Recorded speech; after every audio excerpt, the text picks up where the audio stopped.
রাজ্য সরকার স্বচ্ছতা মেনে ছেলে মেয়েদের মেধা ও দক্ষতাকে অগ্রাধিকারের ভিত্তিতে সরকারি চাকরি দিচ্ছে। আগামী দিনেও এই নিয়ম নীতি মেনে শূন্য পদ পূরণ ও নতুন পদ সৃষ্টি করে ধাপে ধাপে বিভিন্ন দপ্তরে চাকরি প্রদানের ব্যবস্থা করবে সরকার। নিয়োগ প্রক্রিয়া নিয়ে সাংবাদিকদের এক প্রশ্নের জবাবে এরকমটাই প্রতিক্রিয়া দিয়েছেন মুখ্যমন্ত্রী ডক্টর মানিক সাহা।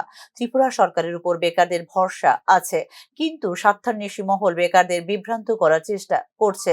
তাতে কোনো লাভ হবে না, কারণ বেকাররা জানেন তাদের কর্মসংস্থানের ব্যবস্থা রাজ্য সরকারই করবে বলে জানিয়েছেন মুখ্যমন্ত্রী ডক্টর মানিক সাহা।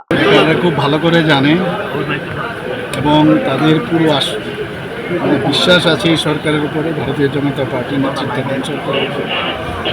যেভাবে আমরা ট্রান্সপারেন্সির মাধ্যমে আমরা চাকরি দিয়ে যাচ্ছি, কাজেই বেকাররা বিভ্রান্ত হচ্ছে না। কিছু কিছু যারা স্বার্থান্বেষী মহল, তারা চেষ্টা করছে ওদেরকে বিভ্রান্ত। বেকাররা ঠিকই জানে এই সরকার আছে, তাদের চাকরি এবং কর্মসংস্থানের ব্যবস্থা আমরা নিশ্চয়ই